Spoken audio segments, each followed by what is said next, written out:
estamos aqui para mais um episódio do podcast do ECOA. Eu, Marina, para conversar hoje com o Robert. Muito obrigada por ter aceito, por ter vindo. E queria que você começasse contando da tua trajetória profissional, por favor. Bom, antes de mais nada, obrigado, Andréia, obrigado, Marina, obrigado, ECOA, por esse convite. Começar contando a minha trajetória profissional é meia hora. Não, tá? Então, vai resumindo. Mas de uma maneira super pitch resumida. Elevator Tá? Elevator pitch, né? Elevator pitch. Eu sou engenheiro mecânico de formação, mas quem troca a lâmpada na minha casa é minha mulher. Certo. Quer dizer, eu nunca trabalhei com assunto na vida. Né? E fiz minha carreira como executivo. Primeiro trabalhei 5 anos na ESSO. Tá, eu saí, fui fazer um MBA no exterior, fiz um MBA em Wharton, né? E quando voltei, comecei a trabalhar em marketing no que hoje é a Unilever, tá? Era uma empresa que não era na época da Unilever, e fiquei 10 anos então no grupo Unilever, tanto no Brasil quanto no exterior. Daí eu saí e fui pagar meus pecados em banco. Passei outros 10 anos em banco de varejo, tá? Primeiro no Banco Real, como diretor de marketing do Banco Real. Mas o Banco Real é o Banco Real. Mas é banco, né? Isso era tão legal, a gente gostava tanto. Foi. Eu brinco que eu paguei meus pecados, mas foi uma experiência bem legal. Né? E aí eu tive a oportunidade de fazer toda a parte de posicionamento do Banco Real em sustentabilidade, que era algo super inovador na época. Depois eu liderei o que na época se chamava Van Gogh do Banco Real, que era o segmento premium. Depois foi comprado pelo Santander, continuei lá por mais alguns anos. Aí saí do Santander e abri uma consultoria com outras 3 pessoas, né, uma consultoria de estratégia, onde eu fiquei 4 anos. E terminados esses 4 anos, eu voltei para o mundo executivo e fiquei em planos de saúde, tá? Na verdade, em planos odontológicos, que é um pouquinho diferente de planos de saúde. Né? Primeiro na Odontoprev, tá? E depois como gerente geral da Amil Dental, tá? De onde eu saí no início do ano passado. E hoje eu sou sócio de 2 consultorias. Tá? Uma que é a Touch Branding, que é especializada em posicionamento de marca. Tá? Que existe há 15 anos. E outra que é a minha, vou chamar de pessoal, onde eu faço tudo que não é posicionamento de marca. Né? Resolvo o problema das empresas em geral. Bacana. Muita coisa. E você tem 30 anos. Né, Robert? Como é que 30 pode? anos de 30 anos, experiência. é isso, gente. Como é que pode? Né? Uma pessoa São- começou Que muito nem você cedo. também. Eu também comecei muito cedo, Mas gente. como eu estava falando para vocês, eu tenho um bom dermatologista. Depois Verdade. eu passo a dica. Precisa passar o... Vou fazer isso. uma publi aqui. Por favor, por favor. A gente costuma falar e costuma começar os episódios do podcast Desta temporada. desta primeira temporada falando assim, como é que era a vida em relação ao judaísmo antes do 7 de outubro de 2023, depois do 7 de outubro de 2023, o que era diferente ou não na tua vida, pessoalmente. E profissionalmente também. Porque não dá para falar como era o judaísmo. Dá pra falar como era o judaísmo. Você, O seu exatamente. judaísmo. O seu. Tá, e eu venho de uma família, principalmente pelo lado de mãe, praticante do judaísmo, tá? No Rio de Janeiro, tá? Mas bastante liberal, por outro lado. Tá? Porque tem o judaísmo, vamos chamar de mais conservador. Sim. O praticante, a gente tende a achar que são as pessoas mais conservadoras. Não, mas praticante no sentido de fazer, eu me lembro de criança, fazer o Shabat na casa dos meus avós. Os jantares das grandes festas eram sempre completos, com todas as rezas, etc. e tal. Tá? Do lado do meu pai, menos praticantes, mas não menos judeus, tá? Mas acho que em função do trauma de guerra, de serem refugiados de guerra e tal. Então Eles vieram de onde? Vieram de Cracóvia. Mantinham seu judaísmo mais discreto. Né? Aí agora já trazendo para mim, para minha família, né? Eu digo que a gente é uma família que pratica, eu vou dizer, um judaísmo liberal. Em que sentido? Né? Primeiro, quantas meninas, que hoje não são mais meninas, são mulheres, minhas filhas, sempre meninas. Sempre meninas pra gente, moravam em casa, a gente sempre fez Shabat toda sexta-feira, mas não vou chamar aquele Shabat tradicional de jantar e tal, né? A gente fazia a reza do Shabat completa e depois cada um ia para o seu compromisso e etc. Sempre fizemos isso, né?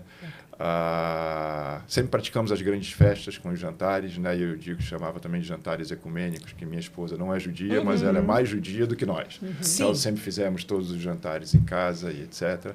Mas, de verdade, a religião não era uma preocupação para a gente. Ser judeu ou não ser judeu não era uma preocupação, não estava no topo ou externalizar o nosso judaísmo não era uma preocupação. Era tá? natural. Era absolutamente natural. Faz Nossa parte, prática, acabou. faz parte da vida. Tô muito feliz que minhas filhas se consideram judias, são judias, praticam o judaísmo e acabou. Né? Era tão simples quanto isso. E no ambiente de trabalho também não era uma questão. Né? Eu acho que a gente, pré-7 de outubro, tá? Viveu um período de uma tranquilidade para nós, judeus, muito grande.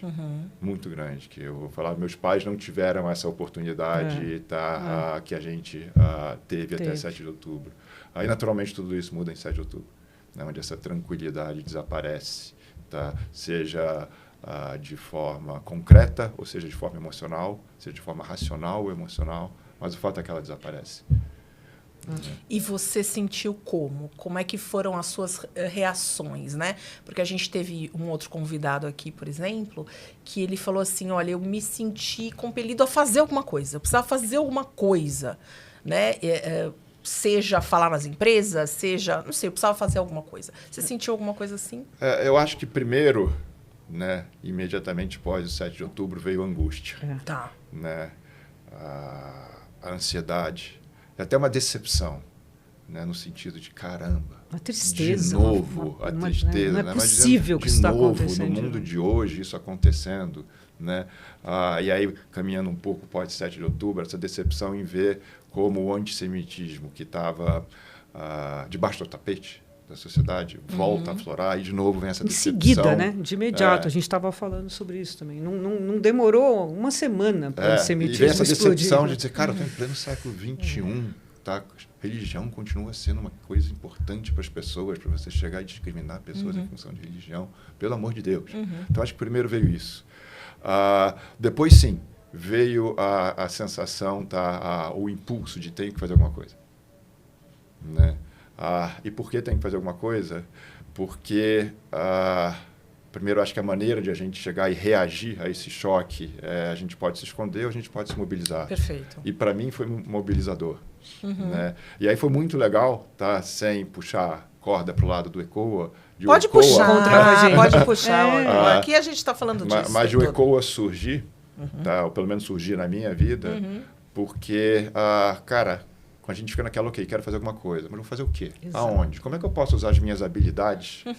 Né? Com os instrumentos que eu tenho. Com os instrumentos que eu tenho para causar algum tipo de influência, algum tipo de impacto. E, caramba, 30 anos de vida executiva, ECOA, dizendo, vamos trabalhar dentro do mundo executivo, eu disse, cara, aqui, isso. é essa a oportunidade.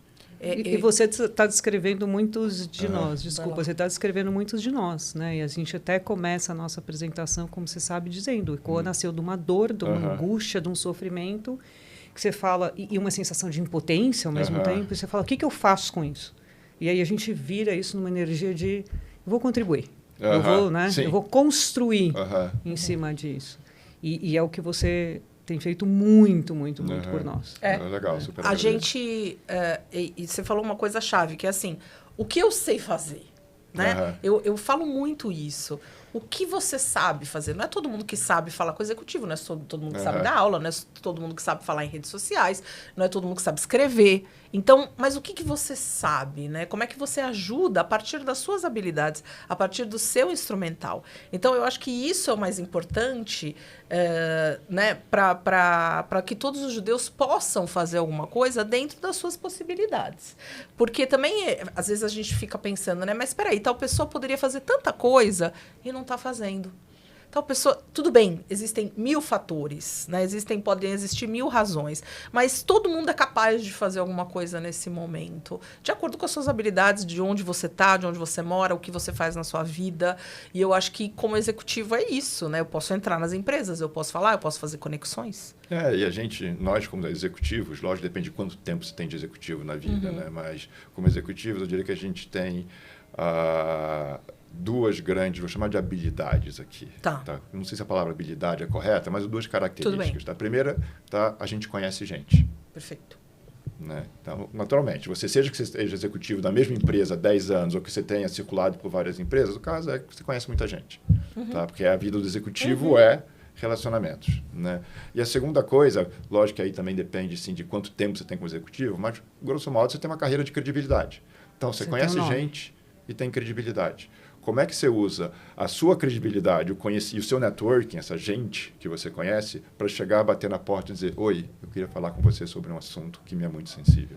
Lindo, mas Precisa de cara de pau. Claro. Precisa, sem dúvida nenhuma. Tá? Mas eu aprendi na vida que nos momentos em que a gente mais precisa, os momentos que a gente tem que usar a nossa cara de pau. E todo mundo tem cara de pau no final das contas. Né? Eu vou fazer um paralelo àquela história, né? Quando você diz, cara, não, vou fazer um paralelo com a minha vida profissional. Por favor. Né? Fui executivo de empresas durante muito tempo, até que um momento virei consultor. Tá? E na minha vida de consultor, o meu grande medo qual era? Como é que eu vou ligar para a Marina, tá? Que eu não falo há 20 anos com ela, e vou dizer, oi, tudo bem, tudo Marina? Jóia, lembra de mim? Quanto tempo, lembra de mim? E, na verdade, eu queria vender alguma coisa para a Marina. Será que a Marina ia me receber ou não? Tá? E eu descobri que sim. Tá? E por quê? Porque exatamente a gente tem o conhecimento, a credibilidade construída, tá? A necessidade de bater na porta da Marina. Naquela época eu tinha boletos para pagar, claro. ser bem claro. Né? Lógico. Então, isso tudo impulsiona a gente a fazer as coisas, o movimento. Aqui não, agora a questão é outra. Tem uma necessidade que não é boletos a pagar, uma necessidade que eu vou ser bem, talvez forte aqui, mas de assegurar um futuro melhor para meus filhos. Claro, de sobrevivência. É isso que eu estou falando, de sobrevivência. Total. Assegurar um futuro melhor para meus filhos. Eu acho que você tá corretíssimo e eu vou além. Assim, quando você assegura um futuro melhor para os seus filhos, você está falando de uma humanidade melhor, de um mundo melhor, né? Que vai ser para eles, mas vai ser para todo mundo. No fundo, eu vou corrigir, não é para os meus filhos, para os nossos filhos. Para os nossos filhos, sociedade como um todo, um mundo melhor. Isso exatamente.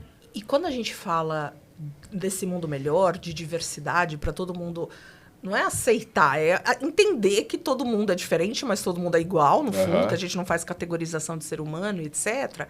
Por que você acha que nas empresas, em geral, não se fala tanto de inclusão e de diversidade religiosa? Claro, a gente pode entrar num debate que o judaísmo não é só religião, não é esse o ponto, né?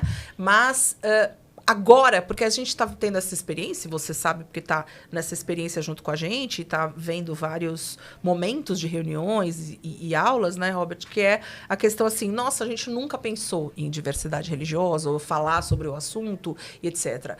Por que isso acontece? Olha, talvez tenham 4, 5 razões que eu posso colocar aqui. Por favor. Primeira, religião não é algo visível. Tá. Né? Enquanto diversidade religiosa não é, ou diferença religiosa não é visível. Enquanto que a diferença étnica, tá? Ou até mesmo de orientação sexual, sem falar de gênero, que é óbvio que é visível, tá? São muito mais visíveis. Tá. Né? Então, acho que esse é o primeiro ponto. Tem um ponto. Segundo ponto, você tem toda a orientação que veio... Eu acho que as nossas corporações, a grosso modo, seguem muito a cultura empresarial americana. Tá? E lá o DEI surgiu exatamente em cima de etnia e orientação sexual e / gênero. São as grandes questões americanas e a gente acabou importando isso. Entendi. Né? Outro ponto é os grupos étnicos, por assim dizer, cor de pele, etc., a orientação sexual são muito mais vocais, muito mais organizados dentro das empresas, tá, do que os grupos religiosos. Sim. E talvez um quarto, aqui talvez seja uma percepção bem pessoal minha, eu acho que a religião é algo mais difícil de ser debatido, o preconceito, as diferenças acabam sendo mais veladas. Tá. Você não pergunta para uma pessoa no ambiente profissional qual é a sua religião. Perfeito. Né? Enquanto que, de novo, cor e orientação sexual você não gênero, pergunta. Você não precisa perguntar, grosso modo, é muito mais visível, primeira coisa. Segunda coisa, o preconceito religioso, talvez, consequentemente, seja mais velado. Eu nem vou falar aqui do preconceito religioso em relação ao judaísmo, nós somos muito poucos. Então, a gente ia acrescentar na sua lista a nossa insignificância mas eu vou numérica. falar de religião de um modo mais amplo. Eu não sei na experiência de vocês, mas o que eu ouvia no ambiente, e até ouço hoje em dia no ambiente corporativo, comentários preconceituosos em relação aos evangélicos, chamados de crentes, e até onde eu sei, todos os evangélicos detestam serem chamados de crentes, e aquele olhar pejorativo de... Estão querendo retornar esse vocabulário, mas são as mulheres de saias compridas, não sei o quê, e etc. E você vê um preconceito muito grande e muito mais explícito também em relação aos evangélicos, que são muito maiores e também discretos no ambiente corporativo. Né? E também não se fala sobre isso. E também não se fala sobre isso, então é super velado. Fato. Né? Sim. Então, por isso que eu acho que a religião não entra nos programas de diversidade, etc., por essas razões. O que é interessante no ambiente brasileiro, que a gente vê, e isso é super recente, de poucos anos para cá, estou falando de estudos acadêmicos que a gente vem fazendo, que é o seguinte: religiões de matriz africana, sempre as pessoas ficam um pouco mais... Era assim, tá? As pessoas ficavam, muito mais na delas, muito mais fechadas. As pessoas que eram de religião de matriz africana. Tá? Então, com as suas guias ou com as roupas brancas às sextas-feiras, ficava uma coisa mais discreta, porque tinham medo, né? E, graças a Deus, de um tempo para cá, isso vem mudando, né? Por quê? Porque, claro, eu quero ir com a minha... Né, às vezes tem algumas questões, né? Alguns rituais de raspar a cabeça e de uma série de questões que as pessoas, às vezes, podem achar estranho. Os outros, né? De outras religiões. Como algumas pessoas podem achar estranho algumas coisas dos movimentos neopentecostais, os judaicos, etc. Normal. Mas a gente tem, em relação principalmente a Umbanda, Candomblé, as pessoas estão mais vocais. Sim. Elas estão se expondo mais, o que isso é sensacional. Mas ainda é visto, e aí eu coloco o judaísmo também, em determinados ambientes corporativos, como, nossa, que diferente, né? Como se fosse uma coisa de zoológico, entendeu? Então, eu acho que pode ser que entre um pouco aí, né? Que assim, ninguém chegaria para uma pessoa com gênero XYZ, né? Com vários, ou orientação sexual, e fala, nossa, que diferente, né? Você não fala certas coisas. Por quê? Porque isso é horrível, né? Todo mundo é absolutamente igual, né? Ninguém quer se sentir diferente. Ninguém quer se sentir diferente. Então, assim, deixa eu ver sua guia, ou deixa eu ver sua kipá, ou etc, né? Quer dizer, isso... como eu sempre falo, você está categorizando o ser humano, né? E eu acho que com a religião ainda persiste esse estereótipo, não é? Até talvez, tá? Porque a religião seja algo mais íntimo, praticado mais dentro de casa. Sim. Ou em ambientes... Sim. Vou chamar de internos, tá? Numa sinagoga, num templo, num terreiro, o que quer que seja. E você não sai na rua praticando a sua religião. Ou querendo converter todo mundo. Ou querendo converter todo mundo. Então, acaba sendo algo, de certa maneira... de foro privado. De foro privado e, consequentemente, desconhecido de quem não faz parte desse foro privado específico. O que, por si, gera um estranhamento velado. Total. Né? A pessoa não fala sobre. Em vez de esclarecer, né? Em vez de entender, simplesmente não fala sobre. E tem receio de perguntar. Então, a minha experiência com o 7 de outubro foi de um grupo de pessoas que trabalha comigo e que não conhecia nada a respeito de judaísmo, porque nós somos muito poucos, vendo que eu estava diferente, vendo que eu estava sofrendo, e me buscando para dizer, me explica, me conta. Isso foi a parte maravilhosa da experiência, porque foi a pessoa assim, você está sofrendo, eu não estou entendendo nada, o que é judeu? Que religião, né? É uma religião? Assim, né? Que é? Então, teve esse lado de poder tirar esses véus, esses panos e dizer assim, é isso, e a pessoa dizer assim, entendi, caramba, que duro, né, o que você está passando. O ruim é quem conhece, sabe, entende que você está sofrendo, mas fala assim, não vou botar a mão nesse negócio, isso não é comigo, isso deixa ela resolver a vida dela, né? Isso é que eu acho que a gente... Não, você sabe que, pegando esse teu segundo ponto, eu refleti muito sobre isso, né? Por que tem gente que se omite, usando uma palavra bem clara? E aqui eu vou... e estou falando do ambiente profissional, especificamente. Sim. Tá? Eu vou separar em dois grupos, tá? Os judeus que se omitem no ambiente profissional, tá? E os não judeus que se omitem no ambiente profissional, né? E começando pelo segundo, pelos não-judeus, tá? Eu acho que, cara, a gente tem que entender o ponto deles. Tá? É um assunto espinhoso. Claro.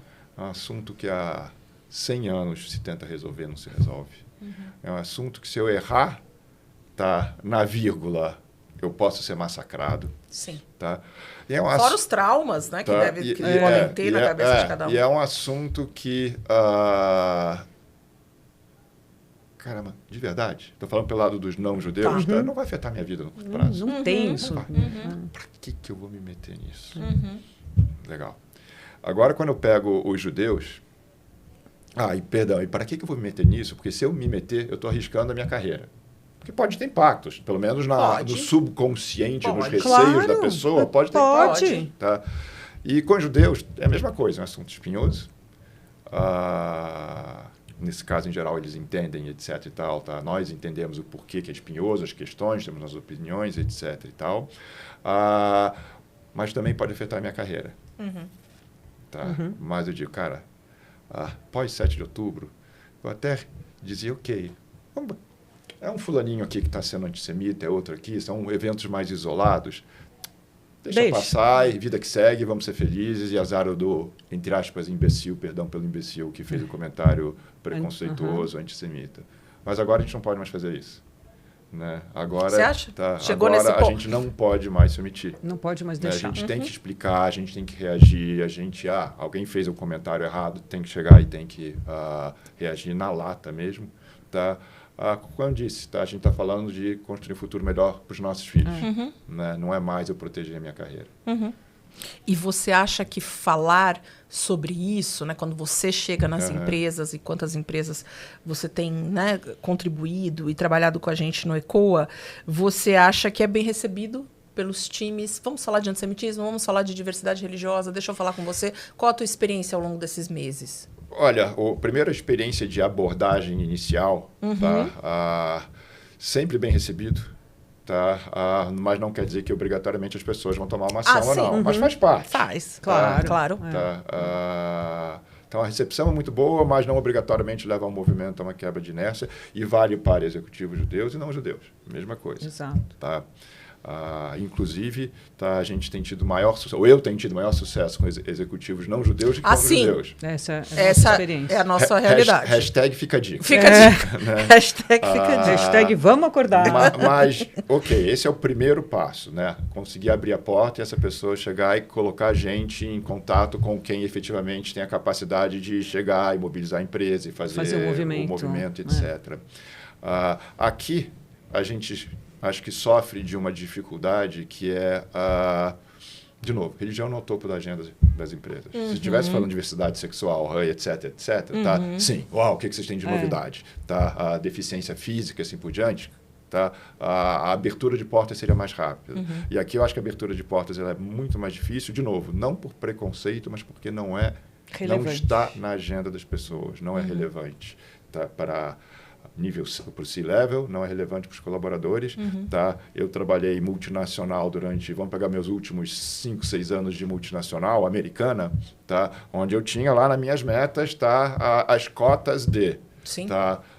Diversidade racial, deficiência física, mulheres na liderança. Não tinha religião. Tá? Então, para que eu vou me preocupar e vou dar atenção a isso? Né? Número 1. Então, tá? Não existe a motivação. Tá, para gerar essa relevância. Segundo, cara, não conheço nenhum judeu aqui na empresa.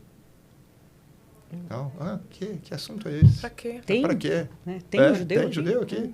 Tá. Então, não é assunto relevante. Tá? Então, a gente tem que quebrar a primeira barreira de fazer esse contato inicial com o abridor de portas, mas depois conseguir pegar as pessoas, sejam de recursos humanos, de qual área que seja, tá? Para conseguir efetivamente mobilizar elas a inserirem o tema em suas políticas. Eu acho que essa parte talvez é a mais difícil. Tá? A mais difícil emocionalmente para a gente é a primeira abertura de portas, porque um monte de gente tem medo disso e eu respeito, tá? Mas eu estimulo aqui dizendo não dói. Tem aquela velha história de que o não a gente já tem. Exato. Tá? E, em geral, tá, a receptividade é muito boa. Você nunca vai tomar um não tá, por qualquer razão. Né? Mas a parte mais difícil, concretamente, é depois conseguir mobilizar o setor responsável da empresa. E essa é a realidade do ECO é essa, né? A nossa participação efetiva é, na maioria, em empresas cujos donos, enfim, cuja liderança não é judia. Não é judia. E a gente entende. A gente, obviamente, reclama, porque é da nossa... Claro. é do nosso DNA. Mas eu consigo entender. Eu acho que tem muitos líderes executivos judeus que temem impor o assunto top-down e a coisa virar para o outro lado, né? Porque o cara é judeu, eu tenho que parar o que eu estou fazendo. Tem 3 judeus aqui na empresa inteira e eu tenho que parar o que eu estou fazendo. Né? Então, eu entendo. Mas o que tem acontecido, e você testemunha ocular presencial disso, é que todas as vezes que a gente consegue entrar, as conversas são incríveis. Exato. As conversas são maravilhosas. As pessoas não sabem que a gente está sofrendo. Tá. Eu vou um passo atrás. As pessoas não conhecem nada de judaísmo. Sim. E, consequentemente, tem um conjunto de ideias pré-concebidas, boas e ruins. Né? Que na hora que a gente dá abertura para debater essas ideias e mostrar efetivamente o que é ser judeu, judaísmo, religião, raça, cultura, povo, o que quer que seja, o papo é muito legal. Eu vou contar uma historinha que eu vivi. Se eu posso contar uma historinha? Por favor! Que eu vivi numa dessas empresas recentes que eu trabalhei. E que, de novo, multinacional americana, naturalmente tinha seu grupo de DEI, etc. E eu, como judeu e uma pessoa mais velha do que a média da organização, disse, eu vou entrar e quero ficar de ouvinte. Então, eu era diretor da empresa e tal, então eu efetivamente ficava de ouvinte. Não participava muito, etc. e tal, mas sempre tinha uma reunião, deixa eu ver o que está acontecendo, sobre o que estão falando, etc. E aí, pimba, ia ter uma reunião, especificamente uma palestra sobre religiões. Né, espetacular. Isso pré-7 de outubro, tá? E eu disse, opa, essa eu bloqueei minha agenda, disse, essa eu vou participar. Como ouvinte. Quem será que eles vão trazer do judaísmo, não é mesmo? Exatamente, como ouvinte. E falaram sobre as religiões de matriz africana, falaram sobre espiritismo, falaram sobre as diferentes, não sei se a palavra é essa. Correntes pentecostais. Correntes pentecostais ou do cristianismo e etc. e tal. Acabou! Silêncio. Nenhuma palavra sobre judaísmo. Uau. Terminando a reunião, né, eu levanto meu bracinho lá licença. E disse, oi, com licença, exatamente. Tem uma pergunta, tá? Por que vocês não mencionaram o judaísmo? As pessoas se tocaram naquele momento. Ih, meu Deus, o Robert é judeu. Ih, caramba! Ih, meu Deus, o Robert é diretor. O que ele vai fazer? Ih, meu Deus, e agora? Constrangimento. Meu cargo agora. E não tinha preconceito nessa decisão de não falar. Tinha desconhecimento. Claro. E de novo, porque nós somos muito poucos. Sim, nem pensaram nisso. Nem pensaram no assunto. O lado bom foi que depois a gente fez uma palestra exclusiva sobre judaísmo, que foi ótimo, contamos um monte de coisas, etc., desmistificamos um monte de coisas. Mas, de novo... Não está na pauta. É o meu ponto que, como somos muito poucos, eu já falei isso 50 vezes aqui, não está na pauta das pessoas, as pessoas não lembram, etc. Mas então cabe a quem? Cabe a gente se expor. Cabe a gente contar que a gente existe. E eu acho, Robert, que depois do 7 de outubro, ninguém ousa mais dizer que não está na pauta. Está na pauta, está na televisão o tempo inteiro, porque agora também guerra, etc. e tal. Está nas redes sociais o tempo só inteiro. que entrou na pauta de um jeito de classificação de ser humano, como diz André. Então, assim, eu vivi essa situação, já contei aqui no podcast, que uma pessoa perguntou para mim se eu era judia e me acusou de nazista pelo que está acontecendo em Gaza. Uma pessoa super letrada, né? Então, assim, entrou na pauta a partir de uma questão de governo e não de Estado. Perfeito. E passaram a olhar para a gente e falar assim, você é judeu? Aí vê na gente uma farda, uma metralhadora nas costas, assim, mas caramba, se eu dissesse para você que eu sou a 3ª geração de uma família russa no Brasil, você ia me olhar e ver o Putin? Muito bom ponto. Caramba! Detalhe, hein? Eu sou judia, não sou nem israelense, entendeu? Sim. A comparação é um pouco mais distante ainda, por causa da identidade religiosa. Sou sionista, super, né? Mas assim, cara, você não pode olhar para mim. E a pauta, em vez de nascer a partir de uma experiência como essa que você teve, que foi antes de 7 de outubro, para falar o que é judaísmo, virou quase que a gente tendo que se justificar sobre o que é judaísmo. Sim. Né? Então, é mais complexo ainda. Porque não é que nós estamos entrando nas empresas para falar, para fazer um letramento sobre combate a discurso de ódio fora de um contexto. É dentro de um contexto de muito ódio. Sim. E tem gente que acha que, putz, será que esse pessoal deve vir aqui para falar, né? E, de novo, eu respeito as pessoas que têm esse será que deve vir esse aqui? Receio, Porque, né? de novo, qualquer vírgula errada, dá ruim para todo mundo, porque está todo mundo com sentimentos à flor da pele. Sem dúvida nenhuma. Né? Mas, olhando por um outro lado, que é um aprendizado para a gente, comunidade judaica e executivos judeus, né? A gente não pode nunca mais parar esse esforço de explicar o que é judaísmo. Nunca mais. Se Deus quiser, tá, a gente daqui a pouco vai resolver todos esses problemas, já vai entrar num novo ciclo bom, tá? Sim. Tá? Mas mesmo estando num ciclo bom, a gente não pode voltar para o nosso casulo. Pode parar. A gente achando que está tudo bem. Achando que está tudo bem. Não, a gente tem que ser o tempo inteiro vocal sobre quem somos, porque somos e que somos seres humanos iguais a qualquer outro. Tem toda tá? razão. E se, fazendo um pouquinho de análise antropológica, por favor. com total desconhecimento de antropologia...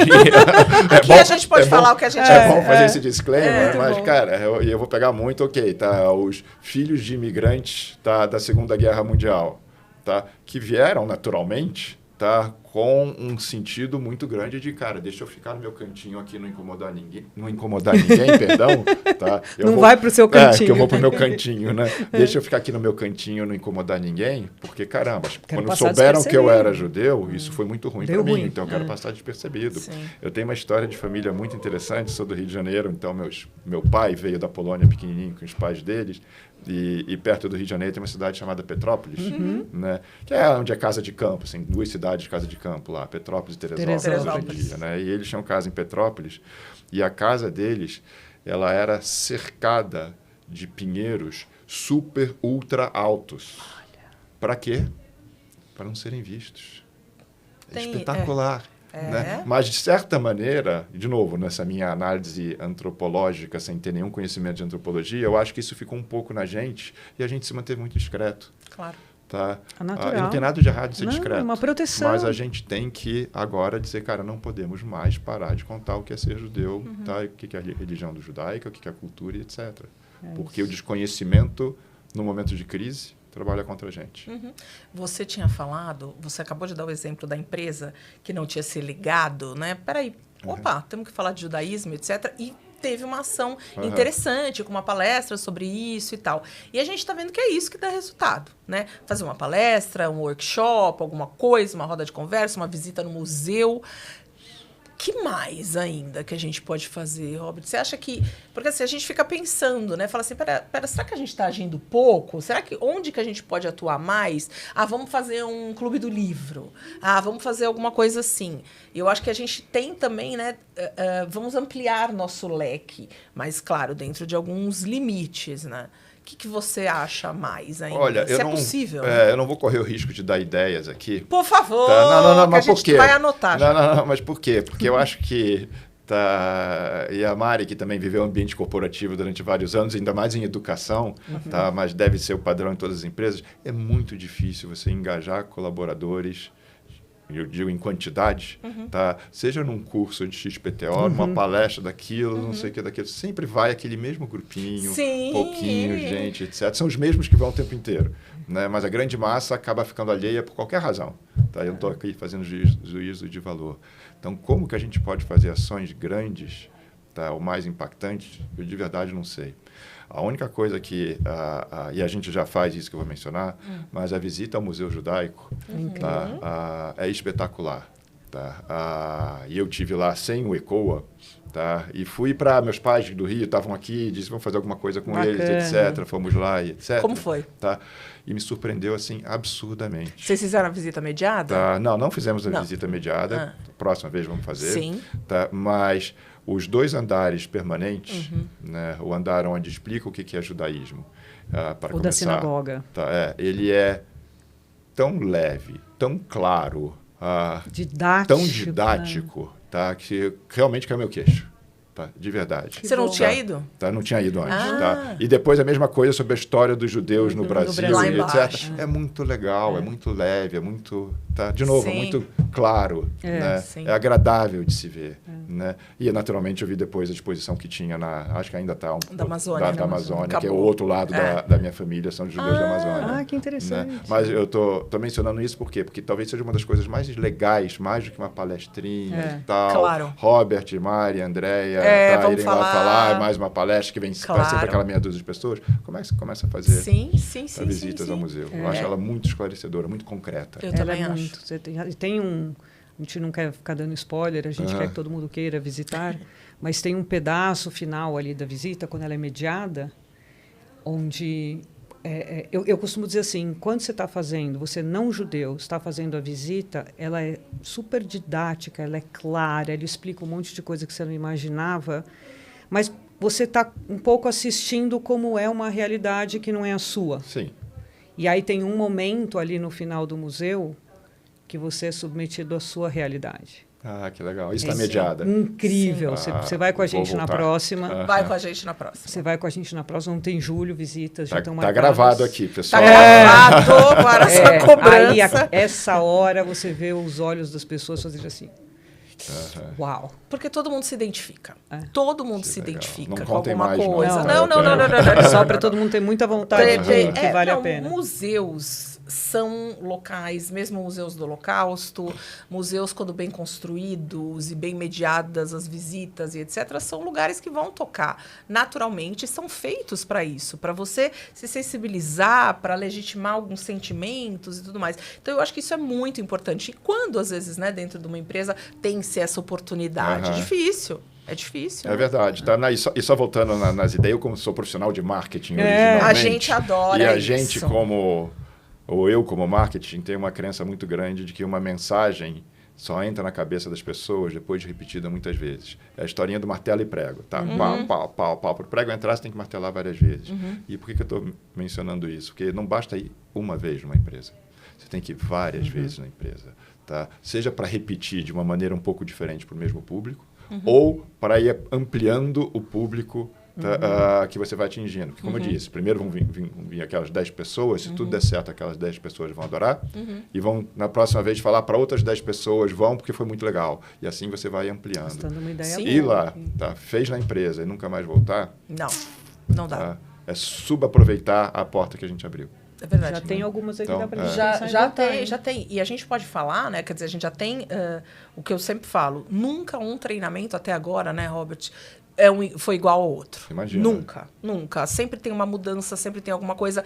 E a perspectiva, às vezes, é diferente. Às vezes, o gestor de RH quer que vá para um lado, quer que vá para um outro, né? Sempre diferente. E as empresas têm seus rituais, Tem seus rituais, então a gente se adequa aos rituais da exatamente. empresa. E tem uma coisa que é muito interessante, por exemplo, que é algo que a gente não falou, mas daria para fazer, por exemplo, um curso a respeito, uma aula a respeito, que é antissemitismo nas redes sociais, por exemplo. Daria para a gente fazer. Tem muitos tópicos que a gente pode voltar e falar assim, vamos falar de antissemitismo e das diferenças com o antisionismo, ou não, também, etc. Então, quer dizer, tem muita coisa que a gente pode explorar e a gente pode voltar sempre no enfrentamento, né? Eu acho que isso é sempre possível.